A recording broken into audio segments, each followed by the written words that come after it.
Hola, muy bienvenidos y bienvenidas sean todos y todas a los que nos siguen en nuestro programa sobre la inteligencia educativa, Razona, Ama y Educa, porque los mejores padres y madres se preparan diariamente. El día de hoy vamos a continuar con nuestra cápsula número 3. ¿Qué se enseña y aprende en la escuela del siglo XXI? Nos meteremos a estudiar los planes y programas actuales. Comenzamos. Para empezar es necesario comprender lo que se hacía y se educaba antes y lo que se busca ahora. Prácticamente lo que podemos decir es que se modifican sustancialmente las metas, es decir, lo que se persigue al educar.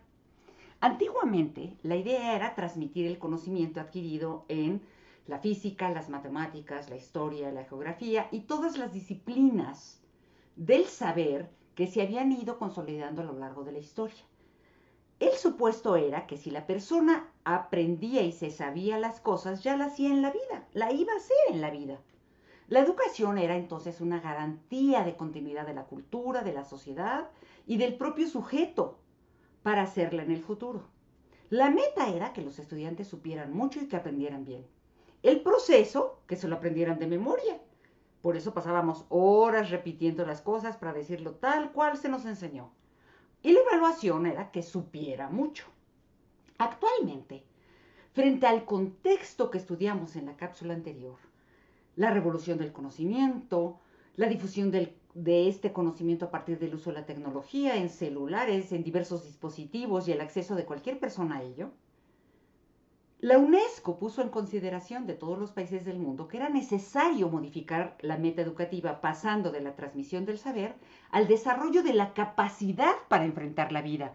Esa capacidad se llaman competencias. ¿Y qué es una competencia? La acción del sujeto en un contexto para responder a él. No se trata de identificar la palabra competencia relacionada al verbo competir. No, estamos hablando de la palabra competencia relacionada al verbo te compete, eres competente, el ser competente del sujeto, es decir, su capacidad para enfrentar la vida de una manera eficaz.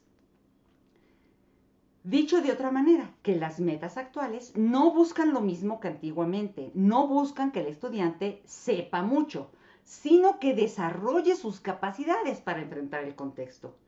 Y desde esa perspectiva no se va a evaluar que sepa mucho, sino se va a evaluar lo que sabe hacer, lo que puede hacer en un contexto determinado para salir adelante. Les voy a poner los ejemplos de algunas competencias que se redactan de manera diferente por diferentes autores, por diferentes sistemas educativos, pero realmente yo puedo resumirlas en lo siguiente. Si yo quiero que los estudiantes aprendan algo en matemáticas, lo que a mí más me interesa es el razonamiento matemático. Es decir, que ahora lo que se busca no solo es que sepan aritmética o que sepan hacer cuentas, sino que los estudiantes sean capaces de formular y resolver problemas con los recursos que cada uno de ellos posee. Fíjense qué distinto. No es que el estudiante sepa hacer mucho cálculo mental, como antiguamente nos ponían. No, es que formule y resuelva problemas. En la lectura se busca que el niño aprenda a partir de las diferentes lecturas que realiza. No es lo mismo que antes. No se busca que pueda leer y comprender. No es suficiente. Se busca que aprenda a partir de la lectura. En la comunicación, es decir, en la escritura, como la comunicación actual no solamente es por escrito, sino que utiliza varias modalidades, se busca que el sujeto se comunica haciendo uso de la multimodalidad, es decir, que sea capaz de transmitir un mensaje de manera oral, gestual, por escrito, haciendo uso de videos, con música, en más de un idioma, cumpliendo las reglas convencionales, pero con creatividad. Dicho de otra manera, ¿sí? Que los sujetos no solamente se busca que se comuniquen de una manera separada, por escrito, no, sino que lo hagan todo al mismo tiempo. En las ciencias lo que se busca es que las personas desarrollen su capacidad para pensar científicamente la realidad, es decir, para explicar lo que ven, si ven la lluvia, si ven el sol, si ven el coronavirus o una epidemia, que puedan enfrentar lo que están viendo en la realidad explicándolo a partir del pensamiento científico, tanto a nivel natural como social. No es solamente que se piense científicamente lo real en la naturaleza, sino también en la sociedad y en la cultura. También se busca el desarrollo y la construcción de un ciudadano, porque la idea es que vivamos en una democracia. Y para eso tiene que desarrollar su capacidad de ser ciudadano, de vivir en sociedad como tal. ¿Y qué nos interesa en ese sentido? No nos interesa solo que cumpla reglas y se porte bien, porque la vida del siglo XXI es compleja, sino que tome una postura crítica y ética cuando ve un hecho social, un fenómeno, ¿sí? Un evento, y que actúe conforme a ese pensamiento crítico y ese pensamiento ético que tiene, ¿sí? En el arte se busca que la persona se exprese de manera creativa a través del arte, a partir de un contexto y de su realidad psicopersonal. Y en la tecnología se busca que el sujeto pueda ser capaz de encontrar la información que necesita, de producir nueva información, no solamente de buscarla, sino de que él produzca y además la difunda haciendo uso de los diferentes dispositivos y medios de comunicación. Esto es lo que se busca actualmente con la educación. Fíjense que es muy diferente. No se trata de saber temas, no se trata de saberse las tablas, saberse los meses del año, saber escribir correctamente sin faltas de ortografía. Es mucho más allá. Es decir, el conocimiento no se deja de lado, pero no es suficiente. Lo que se busca es desarrollar la capacidad para actuar en contextos dados. Esto quiere decir que las competencias se desarrollan por su acción. Es decir, si yo tengo una competencia, por ejemplo, la que está acá abajo, formula y resuelve problemas con los recursos que posee, yo voy a empezar a trabajarla desde el preescolar. Cuando el niño aprenda a contar con los números hasta el 20, y luego cuando el niño o la niña aprenda a hacer operaciones de suma, resta, multiplicación en la primaria, y cuando aprenda a hacer problemas de ecuaciones en secundaria, y cuando aprenda a hacer ecuaciones diferenciales en el bachillerato, y cuando diseñe y aplique modelos estadísticos en su profesión en la educación superior, y cuando en la adultez resuelva problemas en todo ámbito financiero, legal, educativo, y cuando en la vejez ejercite su cerebro con diferentes problemáticas, el sujeto siempre va a estar desarrollando la misma competencia, formula y resuelve problemas con los recursos que posee. Esta manera de educar es diferente porque quiere decir que los niños van a resolver y las niñas van a resolver problemas desde el primer día de clases, con lo que puedan, con lo que tengan. Porque cuando los van resolviendo van a ir adquiriendo el conocimiento. Así van a aprender a contar hasta el 20, pero haciendo problemas. Van a aprender a hacer sumas, pero haciendo problemas. Van a aprender haciendo ecuaciones, pero haciendo problemas, ¿sí? El conocimiento entonces no se deja de lado, pero lo que se busca es que al mismo tiempo que sepa, desarrolle la capacidad de resolver problemas y de formularlos. Este proceso de aprendizaje está descrito en algo que se llama aprendizajes esperados. Lo que ustedes tienen en pantalla son los aprendizajes esperados de preescolar, por ejemplo, cuenta los números hasta el 20. De primaria realiza operaciones de suma, resta, multiplicación y división con números naturales y decimales. De secundaria resuelve problemas con ecuaciones. De bachillerato formula y resuelve problemas con ecuaciones diferenciales. De educación superior diseña y aplica modelos estadísticos en su profesión, es decir, resuelve problemas en su profesión con las matemáticas. En la adultez resuelve problemas que se enfrentan en todo ámbito, financiero, legales, educativos, con las matemáticas. En la vejez ejercita su cerebro con problemas de cálculo mental para que no se deteriore. Fíjense cómo a lo largo de la vida la competencia se desarrolla y se desarrolla por su acción. Siempre la va a hacer. Esto rompe la manera de enseñar antigua, porque antiguamente la meta era aprenderse las tablas, la actividad era repetirlas y el resultado era decirlas sin resolver problemas. No, hoy se hacen las dos cosas al mismo tiempo. Se aprende el tema, el conocimiento y se aprende a resolver problemas. Les pongo un ejemplo. Lo que ustedes tienen aquí en pantalla, ¿sí? Es una copia del libro de texto de matemáticas de segundo grado. Ustedes vean cómo el niño y la niña les ponen aquí tienda de ropa, playeras 375, zapatos 415, calcetines 125, pantalones 380, vestidos 520.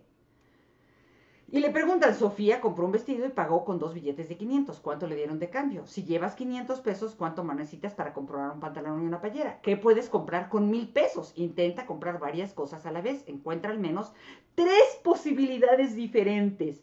Fíjense cómo en este problema los niños no solamente están aprendiendo a sumar y a restar con billetes de 500 pesos, están aprendiendo a tomar decisiones de compra. están resolviendo un problema de la vida real, van a la tienda, hay muchos precios, hay muchas cosas, tienen una cantidad de dinero ilimitada y tienen que tomar decisiones. Fíjense cómo el problema se sale del típico problema que nos ponían cuando éramos niños. Tienes 2 pesos de chiles, 2 de tomate, ¿cuánto te gastaste? Porque eso ya no existe. Existe la variedad, la diversidad en tus compras, el dinero limitado. Eso se llaman situaciones de aprendizaje. Es a partir de la situación, el maestro empieza por poner la situación y a partir de ahí el niño empieza a pensar, a construir los números, las sumas, las restas y a resolver el problema. Porque así es la vida. Primero viene el problema, luego el conocimiento como consecuencia y luego se resuelve el problema.